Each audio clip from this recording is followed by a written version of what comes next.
ಇನ್ನು ಉತ್ತರ ಕನ್ನಡ ಜಿಲ್ಲೆಯನ್ನ ಪ್ರಾಸ್ತಾವಿಕ ಮಂಗಳೂರು ಹೈಕೋರ್ಟ್ ಪೀಠದ ವ್ಯಾಪ್ತಿಗೆ ಸೇರಿಸಬಾರದು, ಈಗಿರುವಂತೆ ಧಾರವಾಡ ಹೈಕೋರ್ಟ್ ಪೀಠದ ಕಾರ್ಯವ್ಯಾಪ್ತಿಯಲ್ಲಿ ಮುಂದುವರಿಸಬೇಕು ಎಂದು ಉತ್ತರ ಕನ್ನಡ ಜಿಲ್ಲಾ ವಕೀಲರ ಸಂಘದ ತುರ್ತು ಸಭೆಯಲ್ಲಿ ಒತ್ತಾಯಿಸಲಾಯಿತು. ಸಭೆಯಲ್ಲಿ ಮಾತನಾಡಿದ ಧಾರವಾಡ ಹೈಕೋರ್ಟ್ ಪೀಠದ ವಕೀಲರ ಸಂಘದ ಅಧ್ಯಕ್ಷ ಬಿಡಿ ಹಿರೇಮಠ, ಬೆಂಗಳೂರಿನಲ್ಲಿ ಹೈಕೋರ್ಟ್ ಪೀಠ ಸ್ಥಾಪನೆಗೆ ವಿರೋಧವಿಲ್ಲ, ಆದರೆ ಉತ್ತರ ಕನ್ನಡವನ್ನು ಧಾರವಾಡ ಪೀಠದಿಂದ ಬೇರ್ಪಡಿಸುವುದನ್ನು ಒಪ್ಪುವುದಿಲ್ಲ. ಅಗತ್ಯವಿದ್ದರೆ ಕರಾವಳಿ ಪೀಠವನ್ನು ಹೊನ್ನಾವರದಲ್ಲಿ ಸ್ಥಾಪಿಸಲಿ, ಆದರೆ ಉತ್ತರ ಕನ್ನಡ ಧಾರವಾಡ ಪೀಠದಲ್ಲೇ ಮುಂದುವರಿಯಬೇಕು ಎಂದು ಹೇಳಿದರು.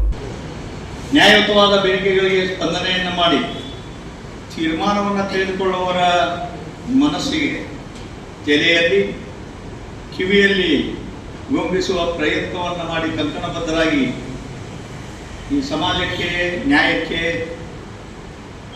ಗುರಿ ಮುಟ್ಟುವ ನಿಟ್ಟಿನಲ್ಲಿ ಕಾರ್ಯಪ್ರವೃತ್ತರಾದ ಮಾಧ್ಯಮದ ಪ್ರತಿನಿಧಿಗಳೇ, ಇಲ್ಲಿ ಹೆಚ್ಚು ಮಾತನಾಡುವ ಅವಶ್ಯಕತೆ ಇಲ್ಲ. ಈ ಸಂವಿಧಾನ ಜನತಂತ್ರ ವ್ಯವಸ್ಥೆಯಲ್ಲಿ ಜನರ ನ್ಯಾಯಯುತವಾದ ಬೇಡಿಕೆಗೆ ಸ್ಪಂದನೆ ಮಾಡುವ ಜವಾಬ್ದಾರಿ ಸಂವಿಧಾನದ 3 ಅಂಗಗಳಿಗೆ ಇದೆ. ಆಕಸ್ಮಿಕವಾಗಿ ಈ ನ್ಯಾಯಯುತವಾದ ಸಂವಿಧಾನದ ಹಕ್ಕುಗಳು ಚ್ಯುತಿಯಾದಾಗ ರಾಜ್ಯದ ಒಂದು ತುದಿಯಿಂದ ಇನ್ನೊಂದು ತುದಿ ಹೋಗುವ ಪ್ರಕ್ರಿಯೆಗಳು ನಿಲ್ಲಬೇಕು ಅಂದರೆ ವಿಕೇಂದ್ರೀಕರಣ ಆಗಬೇಕು. ವಿಕೇಂದ್ರೀಕರಣ ಅಂದರೆ ಅಧಿಕಾರದ ವಿಕೇಂದ್ರೀಕರಣ. ಹಾಗಾದ್ರೆ ಅಧಿಕಾರದ ವಿಕೇಂದ್ರೀಕರಣ ಅಂದರೆ 3 ಅಂಗಗಳಲ್ಲಿ ಇರಬೇಕು. ಅದು ನ್ಯಾಯಾಂಗದಲ್ಲಿ ಇರಬೇಕು, ಶಾಸಕಾಂಗದಲ್ಲಿ ಇರುವುದು ಮತ್ತು ಕಾರ್ಯಾಂಗದಲ್ಲಿ ಬೇಕು.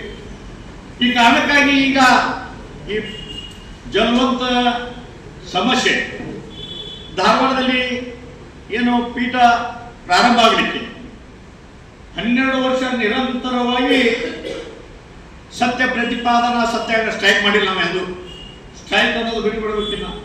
ಸತ್ಯ ಪ್ರತಿಪಾದನಾ ಸತ್ಯಾಗ್ರಹ, ಸತ್ಯವನ್ನ ಪ್ರತಿಪಾದನೆ ಮಾಡೋದು ನಮ್ಮ ಧರ್ಮ, ತೀರ್ಮಾನ ತೆಗೆದುಕೊಳ್ಳೋದು ಅವರ ಕರ್ತವ್ಯ. ಹಾಗಾದ್ರೆ ನಮ್ಮ ಹಕ್ಕು ಕರ್ತವ್ಯ ಒಂದು ನಾಣ್ಯದ 2 ಮುಖಗಳು.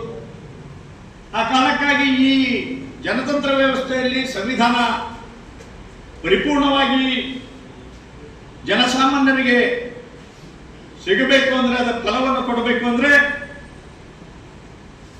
ಡಾಕ್ಟರ್ ರಾಜೇಂದ್ರ ಪ್ರಸಾದ್ ಅವರು 1900 ಈ ಸಂವಿಧಾನವನ್ನ ಅಳವಡಿಸುವ ಪೂರ್ವದಲ್ಲಿ 49ನಲ್ಲಿ ಕೊನೆಯ ಅವರ ಮಾತುಗಳನ್ನ ತಮ್ಮ ಮುಂದೆ ಇಡಬಯಸ್ತಾನೆ.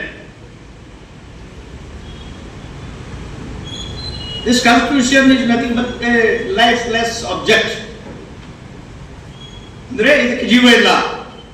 ಹಾಗಾದ್ರೆ ಜೀವ ತುಂಬುವ ಕೆಲಸವನ್ನ ಮಾಡಬೇಕು.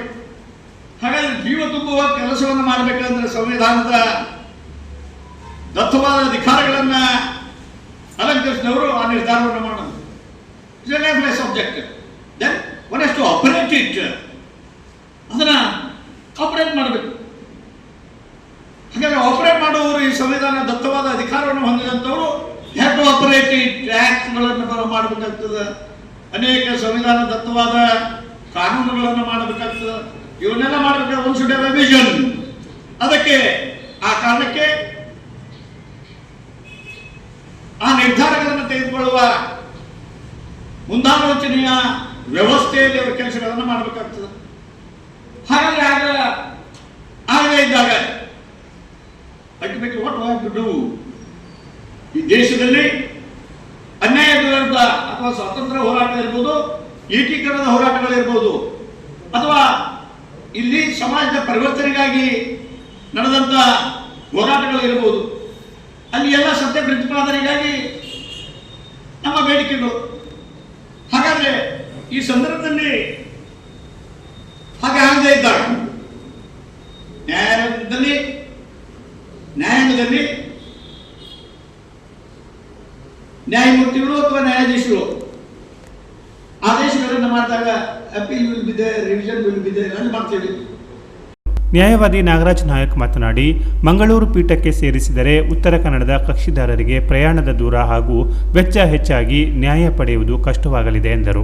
ಉತ್ತರ ಕನ್ನಡ ಜಿಲ್ಲೆಯಲ್ಲಿ 11 ವಕೀಲರ ಸಂಘಗಳಿದ್ದು ವ್ಯಾಜ್ಯಗಳ ಸಂಖ್ಯೆಯೂ ಹೆಚ್ಚಿರುವುದರಿಂದ ಮಂಗಳೂರು ಪೀಠಕ್ಕೆ ಸೇರಿಸುವುದರಿಂದ ಜಿಲ್ಲೆಯ ಜನರಿಗೆ ಯಾವುದೇ ಪ್ರಯೋಜನವಿಲ್ಲ ಎಂದು ಅಭಿಪ್ರಾಯಪಟ್ಟರು. ಸಭೆಯಲ್ಲಿ ಹಿರಿಯ ವಕೀಲರಾದ ರವಿ ಹೆಗಡೆ ಹೂವಿನಮನೆ, ಅರುಣಾಚಲ ಹೆಗಡೆ ಹಾಗೂ ಹೆಚ್ಚುವರಿ ಸಾಲಿಸಿಟರ್ ಜನರಲ್ ವೆಂಕಟೇಶ ಕಾರ್ವಿ ಮಾತನಾಡಿದರು. ಇದೇ ವೇಳೆ ಬಿಡಿ ಹಿರೇಮಠ್ ಹಾಗೂ ವೆಂಕಟೇಶ್ ಕಾರ್ವಿ ಅವರನ್ನು ಜಿಲ್ಲಾ ವಕೀಲರ ಸಂಘದಿಂದ ಸನ್ಮಾನಿಸಲಾಯಿತು. 10 ದಿನಗಳ ಒಳಗೆ ಕಾರವಾರದಲ್ಲಿ ಬೃಹತ್ ಪ್ರತಿಭಟನಾ ರ್ಯಾಲಿ, ಜಿಲ್ಲೆಯ ಎಲ್ಲಾ ವಕೀಲರ ಸಂಘಗಳಲ್ಲಿ ಧರಣಿ ಹಾಗೂ ರಾಜ್ಯಪಾಲರು, ಮುಖ್ಯಮಂತ್ರಿ ಮತ್ತು ಹೈಕೋರ್ಟ್ ಮುಖ್ಯ ನ್ಯಾಯಮೂರ್ತಿಗಳಿಗೆ ಉತ್ತರ ಕನ್ನಡವನ್ನು ಧಾರವಾಡ ಪೀಠದಲ್ಲೇ ಮುಂದುವರಿಸುವಂತೆ ಪತ್ರ ಬರೆಯಲು ಸಭೆಯಲ್ಲಿ ತೀರ್ಮಾನಿಸಲಾಯಿತು. Canara plus news, Karwar.